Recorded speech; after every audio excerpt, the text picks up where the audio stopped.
Prezados irmãos e irmãs, em nosso Senhor Jesus Cristo, prezados seminaristas, reverendas religiosas, também as famílias que rezam conosco, de suas casas, pela internet, nos ouvem pela Rádio Bom Jesus. As duas leituras que a igreja hoje propõe para a nossa reflexão nesse domingo da 50ª, eu diria que são dois trechos preciosos, da Sagrada Escritura. Em primeiro lugar, o apóstolo São Paulo, inspirado pelo Espírito Santo, exalta a virtude da caridade e nos convida a nós cada vez mais trabalharmos para que cresça em nosso coração o amor de Deus. E como ele mesmo nos ensina, a caridade precisa também deixar transparecer em nós ou passar por nós o bem para o nosso próximo.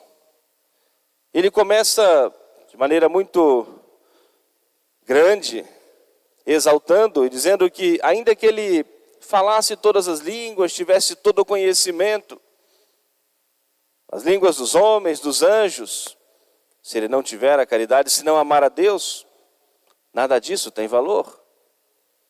Ainda que ele doasse tudo, todos os bens materiais para os pobres, fizesse os mais duros sacrifícios no seu próprio corpo, sem a caridade, nada disso tem valor. E depois ele começa a nos ensinar como que deve se manifestar em nós a caridade, esse amor de Deus. A caridade é paciente, é benigna, não é invejosa, não pensa mal, não se alegra com a injustiça, tudo crê, tudo espera, tudo suporta, tudo sofre. Passarão as profecias, passarão tudo, mas permanecerá a caridade. Nós vamos adentrar com a igreja o santo tempo da Quaresma. A igreja vai nos convidar à oração, vai nos convidar também às mortificações, aos sacrifícios. E já começa impondo para nós um preceito sobre grave do jejum e da abstinência de carne na quarta-feira de cinzas, para marcar para nós esse tempo penitencial. Mas a finalidade de tudo isso é para que cresçamos no amor de Deus. E todos esses sacrifícios, todas as orações, as obras de misericórdia que porventura nós praticarmos no tempo da Quaresma, só tem valor de vida eterna feito por amor a Deus. A abstenção de algum alimento, de alguma coisa, não é só para cuidar da saúde corporal, para emagrecer, para perder um peso, mas um sentido sobrenatural. Nós aprendermos a dominar a nossa vontade naquilo que é lícito, para que nós tenhamos esse domínio da nossa vontade, para nós sabermos decidir sobre aquilo que é ilícito e não escolhermos o que é ilícito. Alguém poderia pensar, mas qual é o valor de um sacrifício? Por que deixar de comer alguma coisa se eu tenho na minha casa, né? Se é saudável, se é gostoso, que em si mesmo não tem nada de errado? E por que? Qual é o valor de deixar de comer alguma coisa, por exemplo? Mas eu podendo fazer aquilo que é lícito, não faço. Por uma motivação maior, como um sacrifício, dividindo um pouquinho, um pequeno fragmento do sofrimento de nosso Senhor, porque se eu vou deixar de fazer aquilo que me agrada, é um pequeno sofrimento, um pequeno incômodo, mas para eu aprender a ter o domínio da minha vontade naquilo que eu posso fazer, para que quando vier o momento da tentação, a sugestão, a propaganda do mal, como que a nossa vontade já está treinada em ter esse domínio da nossa vontade, ou saber decidir, escolher e dizer não ao pecado, não à ofensa a Deus, não à falta de caridade, não à impureza. É para nós aprendermos a dominar a nossa vontade e esses pequenos sofrimentos, pequenos sacrifícios unidos ao sacrifício de nosso Senhor têm um valor de vida eterna. Mas não é meramente fazer por fazer, algo meramente material para constar na minha tradição, tem que fazer alguma coisa na Quaresma, mas por amor a Deus. O convite da igreja no tempo quaresmal para nós, como que passarmos por um longo exame de consciência, para nós chegarmos depois da proximidade da Páscoa, fazermos uma boa confissão, celebrarmos em nosso coração e nossa alma a ressurreição do Senhor. E recebendo Jesus na Sagrada Comunhão, para que cresça em nós o amor de Deus. E crescendo em nós o amor de Deus, mais nós teremos a partilhar com o nosso próximo. Por isso o apóstolo nos diz que a caridade é paciente, é benigna, é bondosa, não pensa mal, tudo suporta, tudo crê, tudo espera, tudo sofre.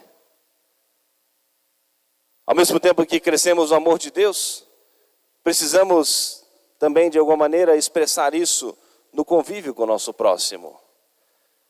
Com quem nós temos a obrigação primeira de praticar a caridade? Com as pessoas mais próximas a nós. Com as pessoas que de certa maneira esbarram conosco todos os dias. É a nossa primeira obrigação, a nossa primeira responsabilidade, esse próximo, mais próximo fisicamente de nós. Quantas vezes nós sacerdotes ouvimos esse lamento? Tal pessoa, ou seja, meu irmão, minha irmã, marido, esposa, é muito simpático, agradável com os de fora, mas um poço de ignorância dentro de casa. A nossa primeira responsabilidade, primeira obrigação, é a caridade daqueles mais próximos fisicamente de nós. E a motivação é o amor de Deus. A motivação é a esperança de receber de nosso Senhor a recompensa no céu. A motivação é a virtude da caridade. E por isso que, como nós já mencionamos, a Quaresma vai nos convidar a esse longo exame de consciência. A nossa vida para com Deus, as nossas relações com o nosso próximo, o nosso convívio familiar, não só examinar a nossa consciência, identificar as nossas falhas e tomarmos bons propósitos, boas resoluções. Além de algum sacrifício corporal, que nós fizemos uma opção, uma escolha na Quaresma, o sacrifício também da caridade, porque custa para nós sacrifício, a caridade. Talvez tomarmos essa decisão, essa escolha de sermos mais pacientes, mais respeitosos, contestarmos menos, falarmos menos, suportarmos um pouco mais atentos, um pouco mais generosos no serviço do próximo, sobretudo no ambiente familiar, dentro da nossa casa. O tempo da Quaresma é um tempo de muitas graças, de muitas bênçãos, mas normalmente costuma ser um tempo também de provações. Porque se a gente se coloca um pouco mais em oração, se a gente faz algum sacrifício, vem mais à igreja, obviamente que o inimigo maior da nossa alma, o demônio, quer destruir tudo isso. E quer colocar sempre intriga, contradições, de certa maneira para a gente desanimar de nós nos aproximarmos de Deus. Mas sejamos perseverantes, constantes. São Pedro já nos alertava isso. Meus irmãos, o demônio está como um leão, rugindo em torno de nós, pronto a nos devorar. Resistir, firmes na fé, constantes, perseverantes no amor de Deus. Mas alguém poderia dizer assim: padre, é tudo muito bonito de nós refletirmos, mas nada fácil de nós vivermos, com certeza. Sobretudo, já tendo acontecido muitas vezes algumas rugas, alguns desencontros no convívio. E para isso nós precisamos rezar. Precisamos nos colocar em oração diante do Senhor e pedir que o Senhor nos dê essa graça que preencha o nosso coração do seu amor e nos faça partilhar isso com o nosso próximo. Por isso que ao mesmo tempo que o apóstolo São Paulo exalta para nós e nos adverte da importância de nós vivermos a caridade, na liturgia de hoje nós aprendemos a rezar e o quanto nós podemos alcançar de Deus com uma oração que parte do coração. O quanto nós podemos alcançar de Deus a graça. uma das práticas do nosso retiro. Esses dias vamos falar sobre a oração, aquilo que nos ensina o catecismo. E que em resumo nos diz que a oração deve partir do nosso coração, como o evangelho de hoje nos mostra. A primeira parte do evangelho, Jesus está conversando com os apóstolos sobre a paixão. E já é a terceira vez que Jesus fala com os apóstolos sobre a paixão. E eles nem questionaram muito, porque não entendiam, não cabia na cabeça dos apóstolos, dentro da cultura judaica, que o Messias, que Jesus iria sofrer, padecer, ser condenado. Aquela ideia que eles tinham desse Messias libertador, um grande general, era difícil a compreensão. Então já era a terceira vez que Jesus falava com eles do relato da paixão, os sofrimentos que ele teria. Eles nem questionavam, mas também não entendiam. Jesus então se aproxima da cidade de Jericó. E esse momento precioso do evangelho, desse encontro de Jesus. E aquele homem, ali havia um homem cego de nascença, e que todos os dias era levado ali, ficava à entrada da cidade pedindo esmolas para o seu sustento. Já estamos avançados no terceiro ano da vida pública de Jesus, então certamente ele já ouvira falar de Jesus, do Messias, do Salvador, que era o Filho de Deus, que perdoava os pecadores, que curava os doentes. Já tivera notícias de outros milagres. E com certeza ele pensou, é a oportunidade da minha vida. É a oportunidade que eu tenho nesse momento de ser curado. Era difícil para ele, dependia de alguém para levá-lo ao encontro de Jesus, mas Jesus estava ali agora passando diante dele. Ele começou a perceber aquele barulho, aquele alvoroço, não podia ver, mas podia ouvir, e perguntou o que acontecia. Disse, não, é Jesus de Nazaré que vai passar aqui, está chegando aí a entrada da cidade. Ele pensou, é agora ou nunca. Citei aqui há poucos dias aquela frase tão conhecida de Santo Agostinho, que dizia, eu tenho medo do Jesus que passa e não volta mais. As graças que nosso Senhor nos concede, e se nós perdemos, ficam perdidas por toda a eternidade.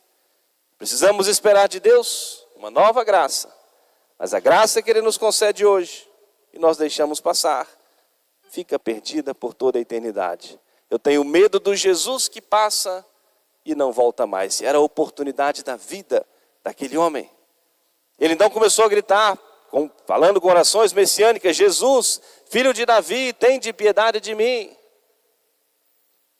E alguns que estavam perto pediram que ele se calasse, cala a boca, ele está incomodando Jesus. Não, mais ainda ele gritava, Jesus, filho de Davi, tende piedade de mim, tende misericórdia de mim.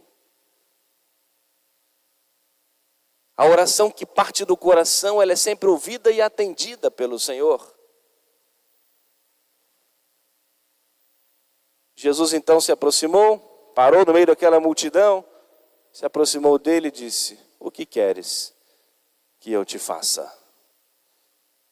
Prezados irmãos e irmãs, talvez só essas palavrinhas, a gente poderia ficar muito tempo refletindo sobre esse encontro de Jesus, o que se passou na cabeça daquele homem, daquelas palavras de nosso Senhor.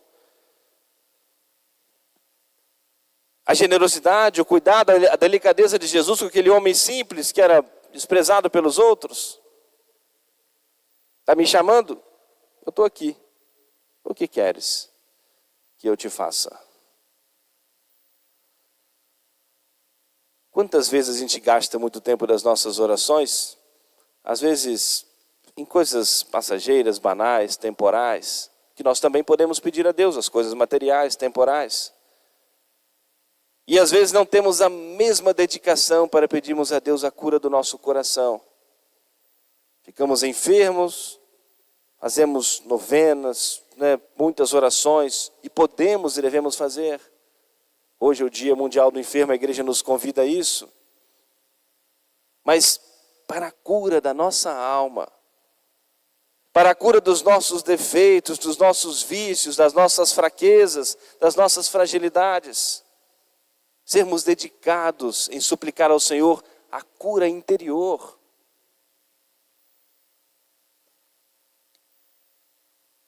E aquele homem abriu seu coração ao nosso Senhor. O que ele mais precisava naquele momento era ver. E ele respondeu: Senhor, que eu veja. E com muita simplicidade Jesus disse: vê, a tua fé te salvou. Que dificuldade para o Senhor, que é Senhor da vida, da morte, da saúde, da doença, Senhor dos corações. Basta um simples ato da sua vontade: Senhor, que eu veja, vê. É isso que você quer? A tua fé te salvou. Mas além da cura da sua visão, uma cura também interior. O Evangelho diz que ele seguiu Jesus, foi depois, Jesus continuou, ele foi atrás de Jesus, louvando e bendizendo a Deus, tornando-se agora discípulo de nosso Senhor, e que era mais importante do que a cura da sua vista, a cura interior, a cura do seu coração.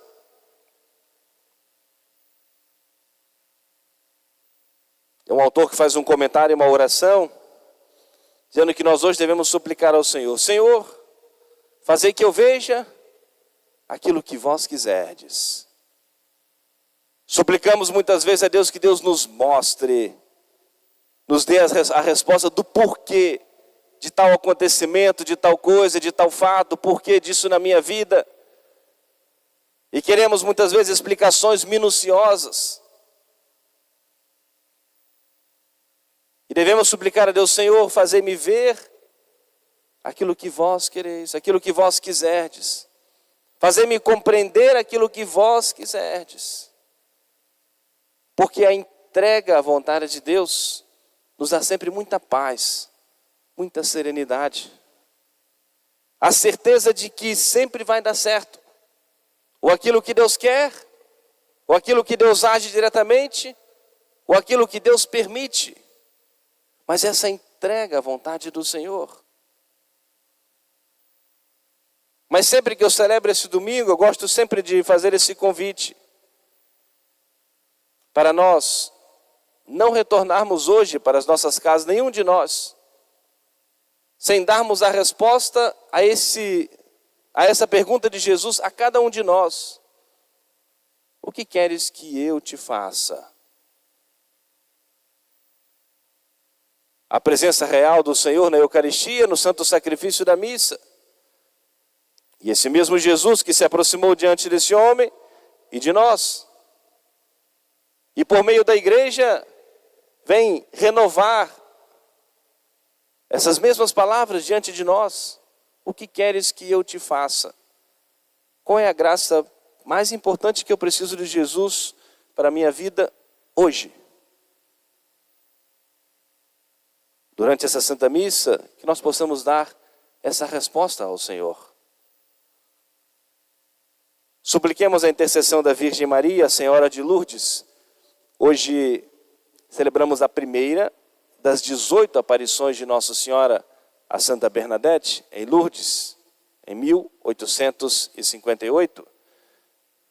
Nossa Senhora pediu a oração, pediu o sacrifício, pediu penitência, um caminho de conversão. A Senhora que sorria quando ela rezava o seu terço, que a fez compreender que ela precisava passar também pelos sacrifícios, pelos sofrimentos, pelas humilhações. Fez com que ela fosse um instrumento para a descoberta dessa água milagrosa que corre até os dias de hoje no Santuário de Lourdes. Mas que fez com que ela passasse por uma dura enfermidade e não foi curada por essa água. Mas o mais importante era a cura interior, era viver essa entrega à santíssima vontade de Deus. O Santuário de Lourdes tornou-se um grande santuário eucarístico.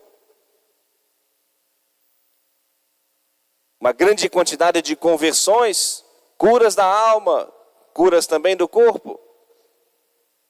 Grande número de pessoas que se confessam, que recebem a Sagrada Comunhão e são curadas no seu interior. Às vezes retornam para as casas com a mesma dor física, com a mesma enfermidade, mas curados no seu interior. E aquela cruz, aquela enfermidade se suaviza. aprendendo a viver essa entrega à santíssima vontade de Deus. Senhor, fazei-me ver aquilo que vós quiserdes. Fazei-me compreender, fazei-me sofrer aquilo que vós quiserdes. Mas se for da vossa vontade, dai-me a graça que eu mais preciso. Supliquemos a intercessão de Nossa Senhora para que cresçamos no amor de Deus. Por amor a Deus, amemos o nosso próximo e que nós sejamos fervorosos, constantes, perseverantes na oração, para nós suplicarmos a Deus e alcançarmos de Deus as graças que nós mais necessitamos. Amém. Louvado seja nosso Senhor Jesus Cristo. Para sempre seja louvado.